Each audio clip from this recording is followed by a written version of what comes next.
Hello मित्रों, जय श्री कृष्ण, जय माताजी। स्वागत है तमारुं मारा आजना मिनी व्लॉग में। तो आपणे हमणां 2 દિવસ तो व्लॉग बनाव्यो ज नहोतो अने आज सवार में आपणे नाही धोईने दीवाबत्ती करी लीधा छे आज तो माताजीना।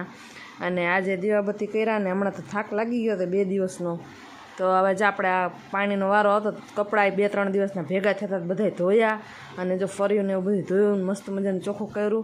अने हाँ, जो आज बपोरे रसोईमां आपणे चोराना बीनुं शाक बनाववानुं, लसण जो हवाई गयुं छे एटले एने सेज पेला ओલું કરી નાખી आम શેકી લઈને તો જલ્દી ફોલાઈ જાય। તો આપણે જો ચોરાના બીનું શાક કરવાનું તો એ બનાવ્યું। આ સંભારો બનાવ્યો આપણે મસ્ત મજાનો ભીંડા બટેટા અને ટમેટાનું, અને આ શાક જો ચોરા બટેટાનું બની ગયું છે અને રોટલા થાય છે અત્યારે। તો સારું, હાલો જો આપણે રસોઈ બનાવી નાખી છે।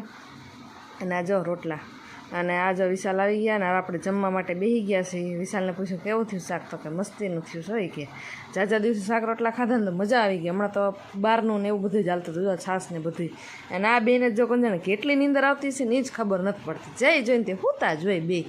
હમણાં તો આ ટાઢોળું છે કે શું ખબર। સારું, ચાલો હવે તમને અમારા બ્લોગ જોવા ગમતા હોય તો અમારી કેવી ઠાકોર નામની ચેનલને લાઈક કરો, શેર કરો ને સબસ્ક્રાઈબ કરો। જય માતાજી, આવજો। હવે મળશું આપણે કાલે।